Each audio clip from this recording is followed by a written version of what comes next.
Alrighty, welcome back to Shut Up and Ball. We are here for the Week 5 picks against the spread. Me versus John. Just as an update, before we dive into it, I can update you on the records. I got 2 games back on John last week. I went 9-7. John went 7-9. We are officially tied on the records. So already fun and interesting season we got going on. We're only a few weeks in. But John, how you doing on this fine Thursday evening? I'm doing good. I'm looking forward to this Rams Seahawks game that's literally just about to start. I feel like it's going to be a really good one, really fun one. A little disappointed that I've lost my lead. I took some risky swings that came back to bite me, and now here we are. And I gotta hope that I don't keep falling behind like last year. It's a long season, so you'll be fine. But yeah, as John mentioned, we're just going to dive right into it. So here we are with our picks, starting off with the Thursday night game, which we forgot to make last episode, but we'll do it right now. LA Rams, like John mentioned, they are favored by 2.5 going to Seattle, to the Legion of Boom. John, who are you going with here and why? Uh, I'm going with the Rams. Uh, I feel like they're the better team. Overall, Seattle's defense has really struggled. It's just they're giving up like 400 yards a game. Basically, they have to win with their offense. I think they're not really equipped to be coming back from down big. So it sucks because I really believe in Russell Wilson. I really believe in their weapons with DK Metcalf. Tyler Lockett, I think, is off the injury report this week. Chris Carson's not playing, but I think Alex Collins is more than serviceable. So I really like what they have on offense, and even Jamal Adams, Bobby Wagner. Like I like a lot of their big names, but just defensively, they just don't really have a whole lot of answers as right now, and so yeah, I can't really see them being able to stop Matthew Stafford and that offense. Meanwhile, I think the Rams have the far more talented defense that can at least get a few stops, if not do really well. So it'll be interesting because, divisional matchups, they always are, tend to be pretty close, especially in this division where everything's so competitive. But I'm going to take the Rams. Yeah, I'm right with you. I think the main thing is, like you mentioned, Seattle's defense. I know they got away with it last week, but it was the Jimmy G injury, and then Trey Lance came in, so the defense wasn't really tested. And then, and we saw it last year too. Though we're on the flip side, though we saw this Rams team. I know, they lost against the Cardinals last week, but they are built to beat Seattle. They are a fast team. They have Jalen Ramsey. Ramsey's probably going to be seeing Metcalf the whole game. So, yeah, I'm going Rams too. I just think, especially the fact that the Rams lost last week, kind of got humbled a little bit. They're going to want to bounce back in a good way. So, yeah, going with the Rams to win and cover against that 2.5 point spread against Seattle. But now going on to the next game on the slate. The going over to London. This is the London game. So if you have any players in this game, or I don't know fantasy players in this game, especially unless it's Calvin Ridley, because I believe he did not make the trip. Make sure you said it before or wake up early, because I'm not going to be waking up early. But the Atlanta Falcons at home, air quotes at home because they're in London, they are favored by 3.5 against the New York Jets. So I'm going to throw it to you, John. It's kind of an interesting matchup. Falcons, no Calvin Ridley, like I just mentioned. He is staying in the U.S., not attending the game for personal reasons. We don't know what. So hopefully, things work out well for him. But regardless, who do you have here and why? I am going with the Jets. I don't know. The Atlanta's just been so weird. They're giving up a lot of points. They can score them, but it just once again it comes back to defense, sort of like Seattle. I like some of the offensive weapons they have, but now that Calvin Ridley's out, it's just I don't really know what to expect from Atlanta. To where the Jets, I mean, sure they've had their issues. Protection's been bad. Zach Wilson, was off to a rough start, but I think they really started to find some stuff last week against the Titans, and especially defensively, they were holding the Titans out of the end zone. They're forcing field goals, and so I think that was big. But also Michael Carter started to win the job. Jamison Crowder came back; he made an impact, and also I think Zach Wilson he's settling into the NFL. He's learning what passes he can and cannot make, and so yeah, I'm going to take the Jets here. Um, it was a weird game because both teams aren't very good, so I just feel like it's a little safer to pick the underdog in those kind of games. Yeah, these London games are always odd, but I'm going with the Jets with you also. Riding that momentum of the win, you get that monkey off your back, and especially it wasn't like it was some random team like Tennessee. I think some people see at least a playoff, a fringe playoff team, and especially without Calvin Ridley now. Like before, I was sitting here like maybe, but no Calvin Ridley. Um, I think the Jets will be able to, even though I don't think their secondary is great. I think they'll be able to. That's not going to be as much of a concern now. And then on the flip side, we've mentioned before, I'm just not a big believer in Atlanta's defense. And Zach Wilson, like you mentioned, is clicking. And even though that the run game isn't really going in this offense, I think we started to see a little bit last week. They just kind of put the ball in Zach's hands and let him be freer. Hey, don't be afraid to make the out of the pocket plays. And I really don't think Atlanta's going to be able to contain him to do so. So yeah, I'm going with the Jets. I think they'll win, but regardless, they're the underdog here. So and if they lose by 3, we're good. So yeah, going with the Jets here on that one. So all right, now going to the normal Sunday games at their normal time, noon Central Time. First one on the dock is my Green Bay Packers. They are favored by 3.5, going to the Cincinnati Bengals. John, who you got here and why? I've been seeing a lot of hype behind the Bengals, and I mean, I think part of it is well deserved, but at the same time, this is the Green Bay Packers. This is Aaron Rodgers. This is still a really good team. You said Jair Alexander is probably not playing this one, right? I have to check the injury report. He injured his shoulder the last game. Let me pop that up now. Injured his shoulder last game. Got carted off. They've been really coy about if he's going to be available. So let me pull it up real quick. We can keep going. Just regardless, and even if I know they just signed Jalen Smith, my guy, my linebacker or former linebacker, even if he doesn't play either, I still think the Packers are probably the more talented team overall. Cincinnati, they've got some good receiving options, and so they're definitely equipped to attack the Green Bay secondary. But Green Bay still has some solid safeties, some decent corners. I know that people love to clown on Kevin King and all that kind of stuff, but still serviceable. And then also, I think the key right there too is that Green Bay has a good pass rush, and so I think they can get after Joe Burrow, not allow anything deep to happen, especially with those safeties back there, so they can try to keep everything in front of them at least. And then on the other side, it's Aaron Rodgers. He's going to do what he does. So I'm taking the Packers. No, it's really weird. He's not on the injury report, but reading, so I had to pull up separately on Google. Like, I guess we're being really coy about this because LaFleur's like, he could play on Sunday, but also there's the idea that he could get season ending surgery. So I would just assume Jair's not going to be in this game at least. That's for sure. Which definitely need him against this wide receiving core. But I think the biggest thing is Packers offense starting to roll. Cincinnati's defense has been solid, but I don't think they're game breaking. Once again, I don't see like how they're.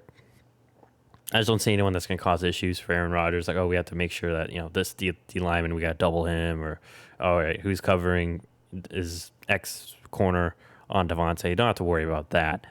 So I'm not worried about that side. And on the other side, it's a Packer team. Especially they probably won't have Joe Mixon. He is questionable. This is a Packer team that's a Packer defense. We know the weakness is the run defense, but Cincinnati, especially without Joe Mixon, I don't think they'll capitalize on that. And while I do expect this to be probably an air show on both sides, it's Aaron Rodgers. I'm going with the more experienced guy, obviously. And once again, my Packers, in theory, the pass defense is the strength of this team. So we'll see if we can capitalize on that. But I think, yeah, I'm going Packers to win and cover that 3.5 point spread against Cincy. So no surprise there from either one of us. But keeping it in my division, the Minnesota Vikings are at home. They are favored by 9.5, hosting the Detroit Lions. John, who do you have in this NFC North matchup? This one I went back and forth on, but I'm going to take Minnesota purely because just the Lions have been really poor this year. I took them in that big, spread game against the Packers. They didn't cover for me. And I know that they had some close matchups like against Baltimore, but overall, specifically their secondary has just been just ripped apart by most teams that they've faced. And so I think Kirk Cousins, Justin Jefferson, Adam Thielen, that's really what where I'm putting my confidence in, that they're going to come out and they're just going to torch this Lions defense. 9.5 point spread. It's kind of big and it makes me a little nervous, Yeah. but at the same time, like I said, I'm putting my faith in Kirk. If he proves me wrong, then I'm okay going down with the ship of choosing the better quarterback and the better offense. Yeah. See, unlike you, I chickened out, I guess. And I went with Detroit. I just think they've This been might too. also just be because of what they did to me against Green Bay. Like That's, maybe I'm just going against it because of that. yeah, that's true. That could be true. But I'm just. Desperation, I think, is real. Like we mentioned last week, real thing. They haven't won the game. It is a division rival. I expect they'll keep it close at least. I'm not sitting here saying they're going to absolutely win. But, there's pride on the line. And that's a real thing, especially for NFL players, because, some of these guys, they know that they're playing for jobs, maybe not here in Detroit, but for other jobs elsewhere. This is basically, collecting tape, building your resume. So I'm going to go Detroit to keep this one close, especially after last week, Minnesota. I know it was Cleveland. Cleveland's obviously a way better, more talented team. But especially with Dalvin Cook's status up in the air again, I think Detroit will keep it close.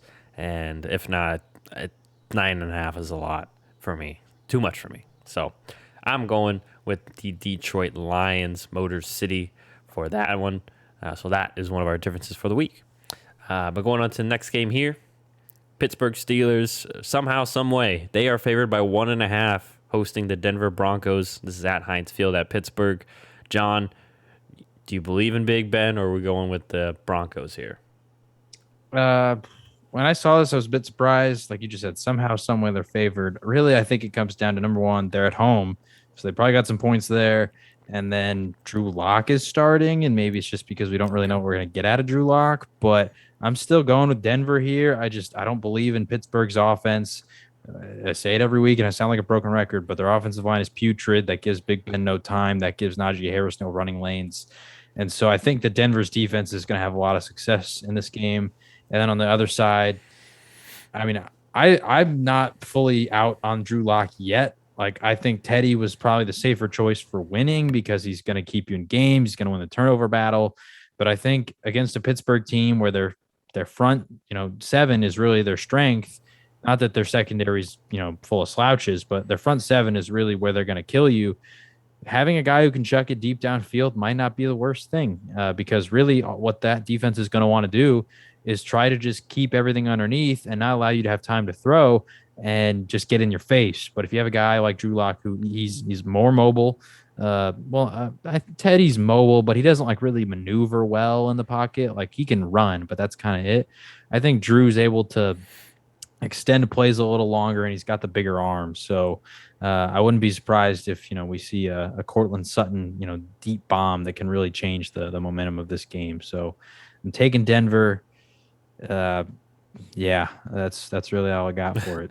Yeah, I'm going Denver too. And granted, I don't know what the over under is on this, but I would probably take the under if I'm a betting Yeah, person. I'm not betting. I'm not saying you should. I'm just saying if I were to bet, if someone, I think this is going to be a low scoring game.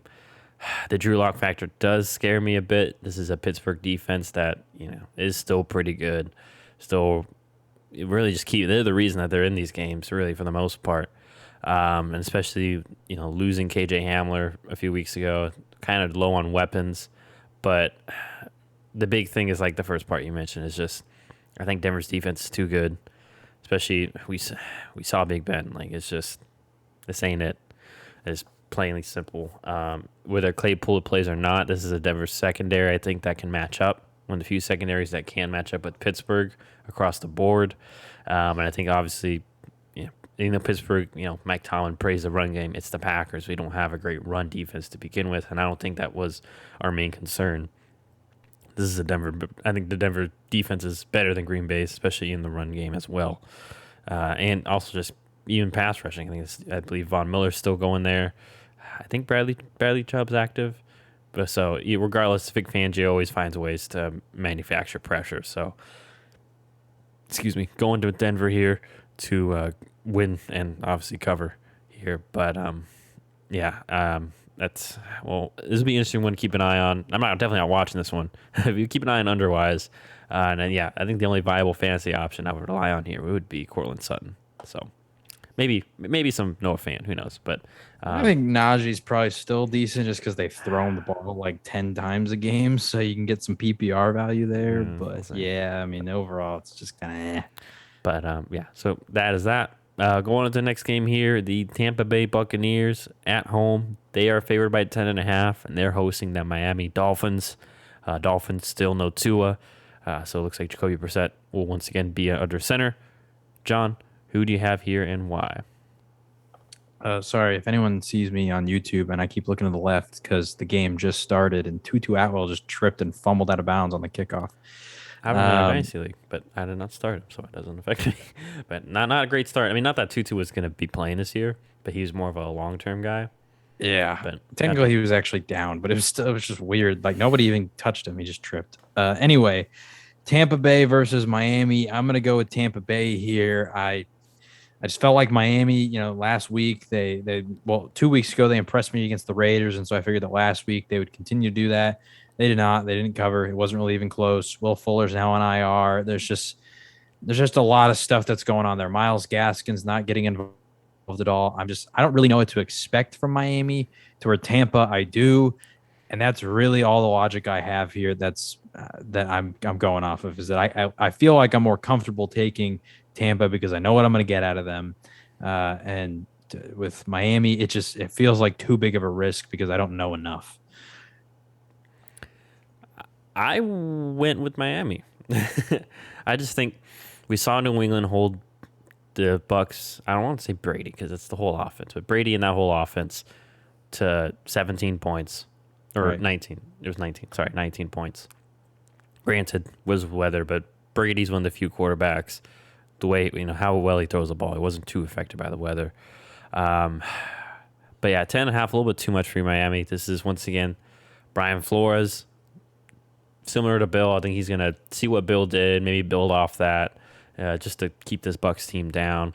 And I would say they have better corners right now, especially at least active than the Patriots had. I think Right. everyone can agree Xavier Howard and Byron Jones better than J.C. Jackson. I think their second corner would be technically Jonathan Jones, right?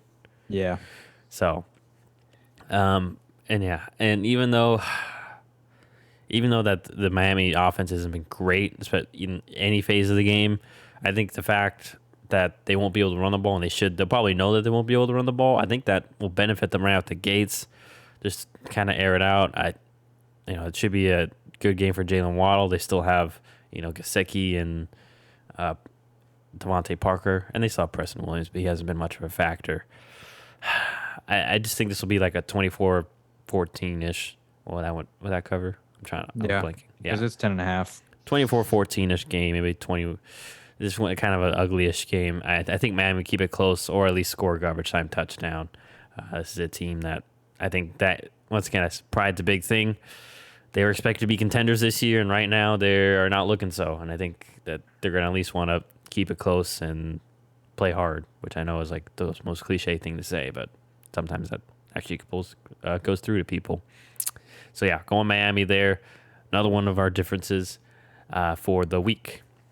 But going on to the next game here, the New Orleans Saints. They are favored by 2.5 going to Washington, playing the Washington football team. John, who do you have here and why? This is going to be the dumbest reason for why I'm picking any team the entire week, but I'm going to take the Saints, and it's purely because it looks like the Saints cycle is do really well and then suck, and then do really well and then suck. And last week they sucked, and so it seems like they're in store for a bounce back week where they're going to do really well. But in all seriousness, they're playing Washington, whose defense just hasn't been able to figure much out yet. Taylor Heineke has had to lead a couple different, crucial drives to end games the last few weeks. And so can he do it again against a Saints defense who is definitely better than the than last week. Falcons, and I can't remember who they played the week before in week 3. But regardless, I feel like the Saints, they played Chargers week 1, they played the Yeah. Giants week 2. I can't remember who they played week 3. We have the thing right here. I don't know why I'm not pulling it up. I'm like sitting here racking my brain. Or sorry, Buffalo. Buffalo's where they Buffalo. got Oh yeah. they got Uh, they got beat by bad Buffalo. yeah. Okay. Well, then I can't really. Buffalo is definitely better than the Saints, but regardless, I think that Alvin Kamara is going to have a really big imprint on this game. I think that he should be solid. Marshawn Lattimore is going to be, probably covering Scary Terry throughout the game, and so we're going to see how Taylor Heineken can, deal with that because he he's done well so far, but he also is very Scary Terry reliant. And I think that Terry McLaurin is good enough to absolutely win some of these battles, but Marshawn Lynch is also, really good. So, Lattimore. yeah. Sorry, yeah, Marshawn Lynch. Marshawn Lattimore is really Listen, it wouldn't good. shock me if Marshawn decided to come back as a corner. Hey, he's really good too. But he's doing the NFL whatever job, brand ambassador now that he just got hired as. Anyway, so I'm going to take the Saints here just because Washington has just been a mixed bag of what you're going to get, and so have the Saints, but they seem like this is their bounce back week. Alrighty. Yeah, I'm going with New Orleans. It's funny. I was talking to my stepdad today, and I was very, very similar reason. I was like, it was very close, but I ended up picking the Saints because I just can't get a feel for them, and this feel like this has to be the week. Very similar to what you said, but also too, no Logan Thomas. I believe he's out for extended time for the Washington football team.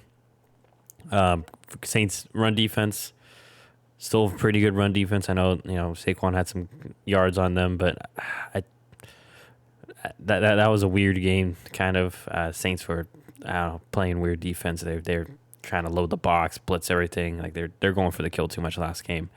I think they'll learn from that. And then also, I think Curtis Samuel will be back, but even if he is, especially if he isn't back, that's just again like John mentioned, like Marshawn Lattimore is going to be on Scary Terry, and their rookie Adebo has been pretty solid. And if he doesn't have to worry about Curtis Samuel, then I don't know who's going to be lining up out there. So I'm not worried about it if I'm just looking at this from a casual perspective. And in the Saints offense, yeah, I wouldn't be surprised to see more Taysom Hill in the run game. And like John mentioned, I think they have to start getting Kamara more involved in the pass game again. It's what's been getting them going the last few years. He's been their main weapon. And yes, he's a good running back, but his one thing that separates him from everyone else was his receiving ability. And especially without Michael Thomas, I imagine they would find ways to reincorporate him back into the offense. Right. So yeah, I'm going New Orleans here to win and cover this 2.5 point spread as well. So we are both in agreement there. Now I'm going to Carolina, where the Panthers are favored, and they're favored by 3.5, and they are hosting the Philadelphia Eagles. No Stephon Gilmore because they traded for him, and I think he's still technically on the PUP list. Probably wouldn't see him much anyway, even if he wasn't on there. So yeah, in case you didn't hear, Carolina got Stephon Gilmore via trade. But regardless, John, who do you have here and why?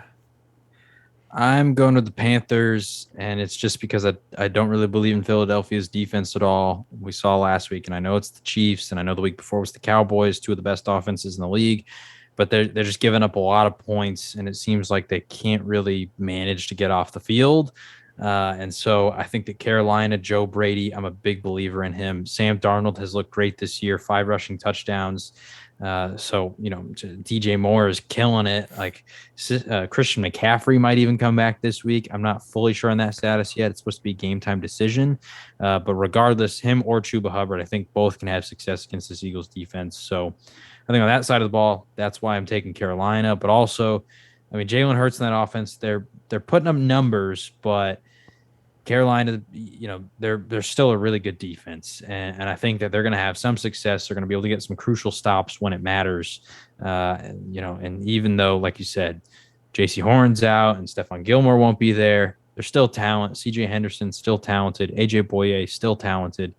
So they still have options in that secondary. Of course, Dante Jackson, he's probably going to be covering Devonta Smith. So Yeah, I think they're just a really fast defense, and they can probably deal with the speed that Philly has with guys like Jalen Hurts, Quez Watkins, and Devonta Smith.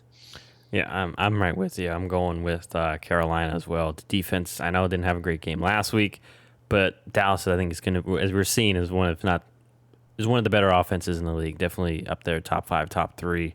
Now that Dak's back, and then the offense. Once again, I know people kind of want to. I already see people seeing, saying, "Oh, there's the old Sam Darnold back," which didn't have the greatest game, but I mean, they were still almost in it. It's just game got away from them really fast, and they didn't even have Right. Christian McCaffrey. And yeah, I expect, and Dallas' defense is looking much better than expected. Philly, like you just mentioned, Philly got torn. I know it's the Chiefs, but still, like, but the Chiefs had 55 points, right? Or no, It 40 was something, it was a 45. lot. Sorry, 45. They scored every time except for that one interception. Yeah, so I just don't.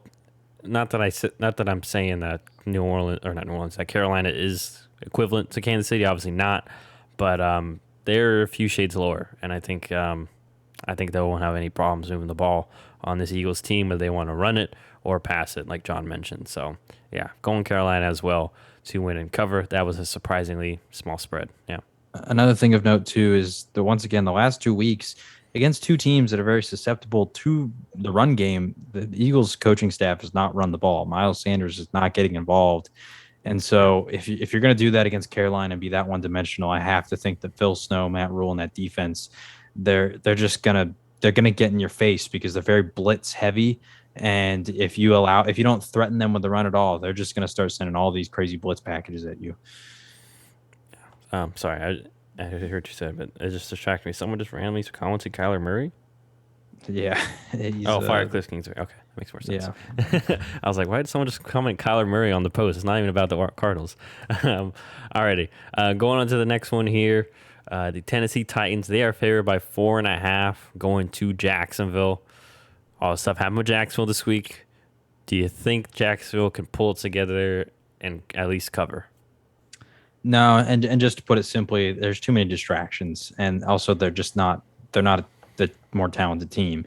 So you combine the fact that the Titans are just better, and then all the Urban Meyer stuff. I think Tennessee can run away with this one, especially since Derrick Henry historically just dominates Jacksonville. Yeah, I'm right with you. Literally everything said, too many distractions. And then I'm not, even if both receivers are still out, like we mentioned before, I know Jacksonville hasn't had a win yet, but Tennessee lost grip of the division race. Now the Colts are only one game behind them, and the Colts are halfway through their treacherous start of the season. And I think they have a few games with them coming up too. So Tennessee's got to get back on form, got to get a good cushion. I think they'll be more desperate. And also, Mike, I didn't know Mike Vrabel was once worked with Urban Meyer too. So there's that aspect, and obviously Mike Vrabel's had success in the NFL. Urban hasn't. So I think Vrabel is going to probably have an idea of some things that that Urban's going to want to do. It seems like everyone else has kind of started to had an idea. So yeah, going Tennessee as well. So we are in agreement there. Alrighty, now going to Houston. Technically, the New England Patriots, they are favored by 8.5, going to the Houston Texans. So big question is, I'm pretty sure we both believe New England will win regardless. The question is, will Houston cover? John, do you believe the Texans will cover, or will it be New England all the way? I'm going with New England. I mean, I trusted Houston last week to just cover against a 16.5 point spread. I know that it was Buffalo, and that's, they're one of the best teams in the league, to where New England is, still in their rebuilding phase. But Mac Jones has looked solid. He's made the right decisions. He's getting the ball out quick. I don't think Houston's going to be able to get a whole lot of pressure on him. So I think this is going to be a clean game for the Patriots. Win this one pretty easily. I don't think I could trust Houston anymore. Alrighty. Sorry. So yeah, I haven't gone. Yeah, same reasons. Just don't trust Houston. Like what? Unfortunately, don't have much talent. I mean, honestly, New England defense might be able to win this by themselves. Right. But Yeah, I Davis Mills threw 4 picks last week. yeah, and and I think this New England offense got a little momentum. I think there's more belief in Mac Jones. I know they lost, but Mac Jones, had a lot on his plate last week and responded very well to it. So I think, New England going to do what they want on both sides of the ball, and they'll win and cover here. as I believe so as well. So both went New England. Now we're going to Las Vegas, where the Las Vegas Raiders are at home, and they are favored by 5.5, hosting the Chicago Bears. You know, Raiders off that loss, and I think the Bears won last week, so two sides of the coin there. John, who do you have here and why?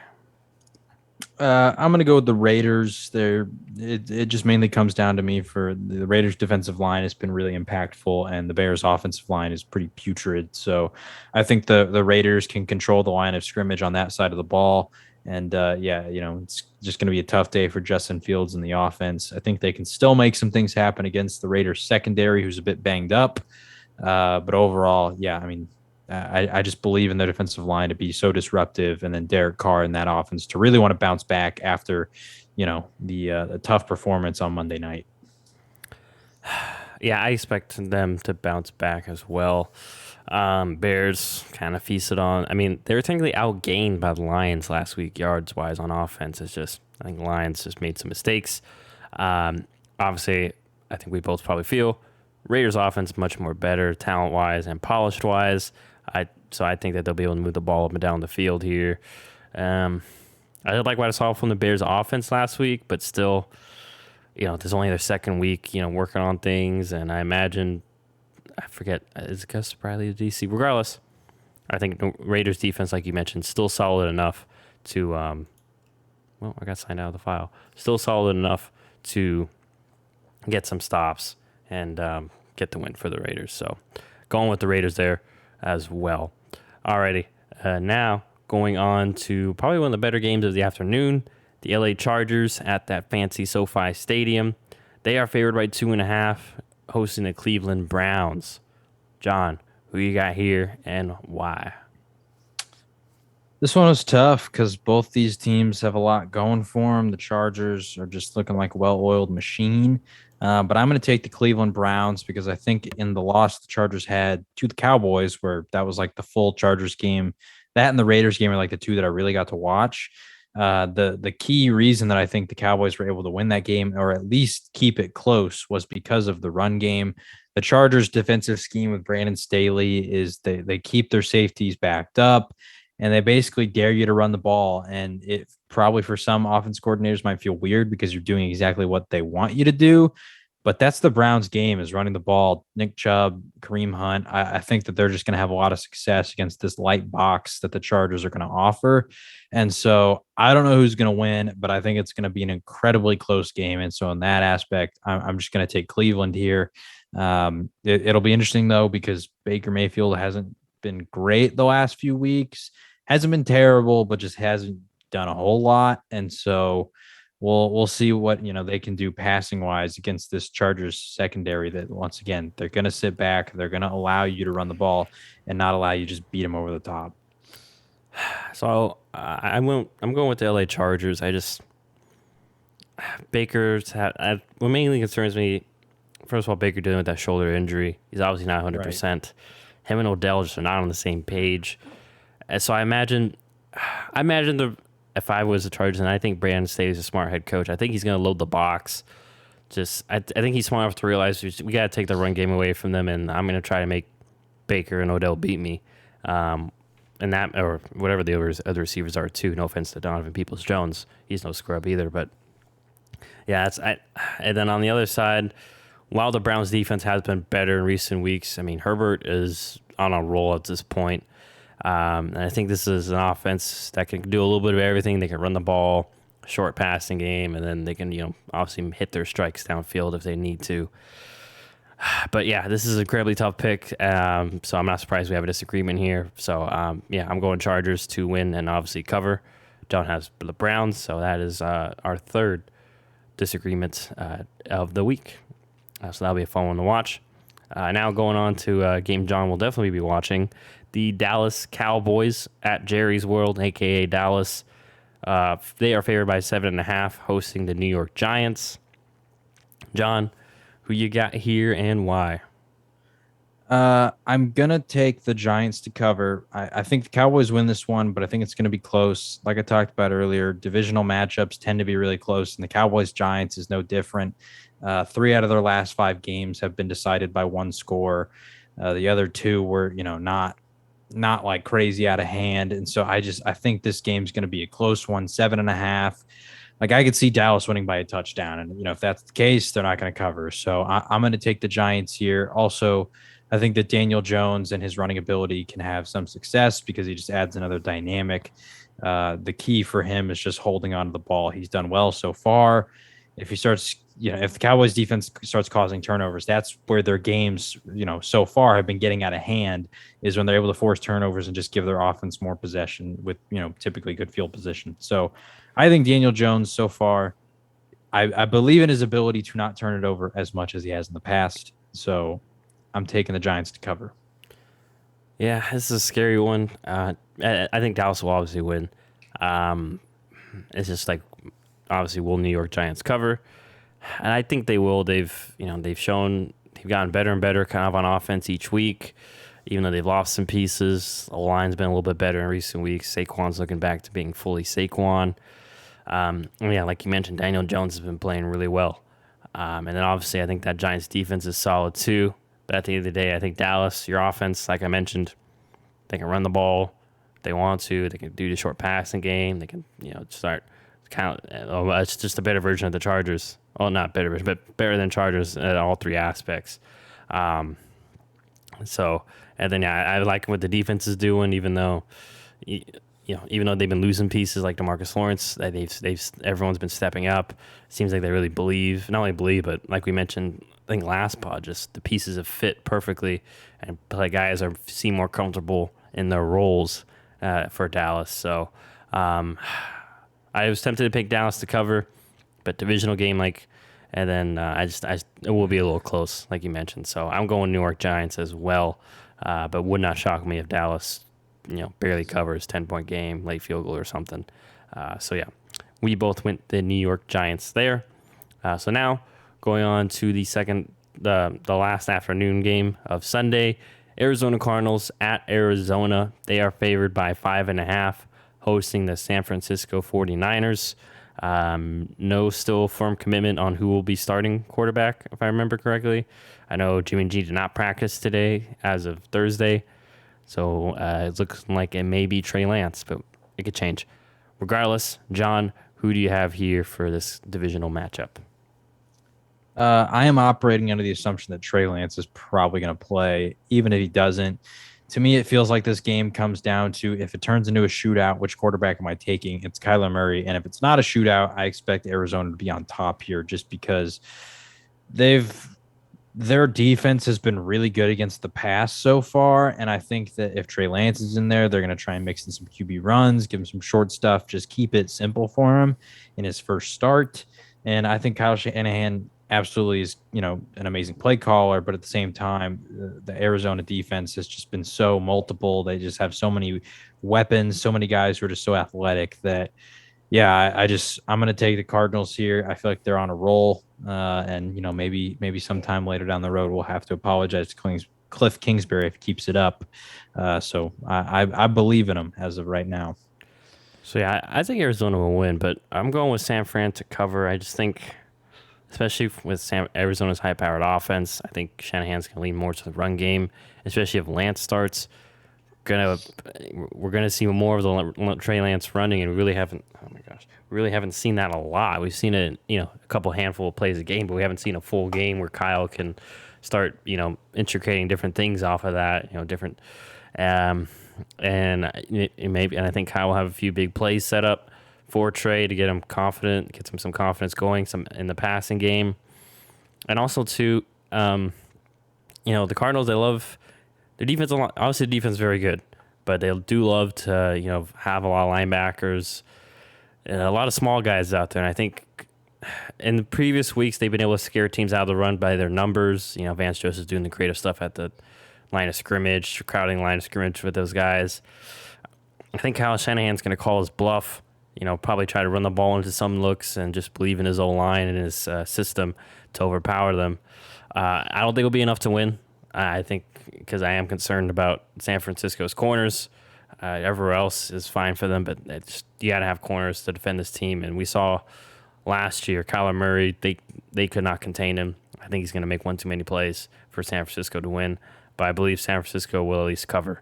So, yeah, one of our disagreements, I am going San Francisco here to cover, and John is going with the Arizona Cardinals. So that is that. Now going to the Sunday night game, probably one of the better games, or maybe the best game of the weekend. I'm looking very much so forward to it. Kansas City Chiefs at Arrowhead. They are favored by 3.5, hosting the Buffalo Bills.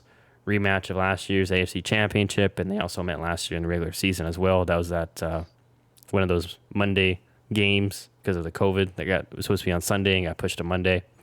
But anyways, John, who do you got here and why for this matchup? I was really tempted to take Kansas City here, but I'm going to take Buffalo. I think really this matchup is going to come down to who can get pressure on the opposing quarterback. Last year in the AFC Championship game, it felt like Kansas City was able to get it against Josh Allen. I think it's going to be the reverse in this one. I think that the Bills, they've, like we talked about in our reactions, and you even said it, they've invested a lot into getting pressure on the opposing quarterback. They've invested some high draft picks into some of these pass rushers because that's what they want to be able to do on defense because they know that, being able to rush the passer, it's crucial in today's league. And so, yeah, I think the Buffalo is going to be able to do that, get, the Chiefs out of their rhythm a little bit in this game. And then on the other side of the ball, the Chiefs defense has just been terrible. So I don't really expect them to put up much of a fight against Josh Allen in that offense. Yeah, that's a big thing for me is the Chiefs defense hasn't looked like they can really stop anybody. I mean, Philly put up 30 plus points on them, and I think we can all agree Buffalo's offense better than Philly's offense, especially in the pass game, and they're just better balanced overall. And then Buffalo's defense is better than last year when they played too. I think all around, have them a few more difference makers to get after Mahomes, and it's just a better cohesive unit. So even if they don't win, because it does scare me, it's at Arrowhead, and Kansas City's offense has been looking good the past few weeks. I imagine they'll keep it close, but would not shock me if they, like the Ravens, they beat the Chiefs and get that win over them, get over the hump that they've been trying to do the past few years, or for them the past year. So yeah, going with John here, going with Buffalo to cover this game as well. So now that leads us to the Monday nighter, Baltimore Ravens at Baltimore. They are favored by 6.5, hosting the Indianapolis Colts and Carson Wentz. John, who do you have for the Monday night matchup? I'm going to take Baltimore. I just feel like they've been riding a hot streak this year. They've been looking really good against all their opponents. I'm really liking what I'm seeing out of Lamar Jackson this year. I feel like to all the people who say that he can't throw, he's throwing a lot. He's throwing way more than he normally does in a normal year, and he's looking good. So I think also it helps that Hollywood Brown has really started to emerge this year, started to have not fully a breakout year, but more of what we've been hoping for the last few seasons, to where he's becoming that true deep threat that they need. So I'm going to take Baltimore here. I think they can win by a touchdown. But you never know. Indianapolis, they've been feisty. They looked like they were desperate last week. I don't think they want to be in this hole that they're currently in. And so that part scares me, just because, as we've talked about for multiple weeks in a row, this early in the NFL season, desperation is absolutely a thing that can, will a team to a victory, or at least covering. Yeah, and that's why I'm going with Indianapolis. Probably your camera froze. So I don't know if you can try to fix that while I go over this. But I'm going Indianapolis to cover. I just, I know Baltimore did really good against Denver, but, Teddy Bridgewater got hurt. Just a weird game for Denver. I think the Colts will keep it closer at the very least. With Tennessee only with literally in arm's reach, one game away, I think it's going to play in factor. They're more patient with the run last week.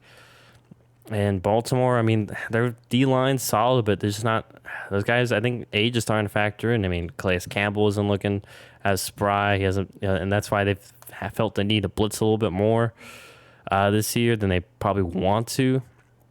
Regardless, and on the flip side, I think Indianapolis' defense is still solid too. I think they'll slow down Lamar a little bit, just enough to keep their offense in this game. They've done that pretty much every game. Then the games haven't gone away from them. It's just the offense hasn't fully come through in some of those games. So yeah, I'm going with Indy here to cover.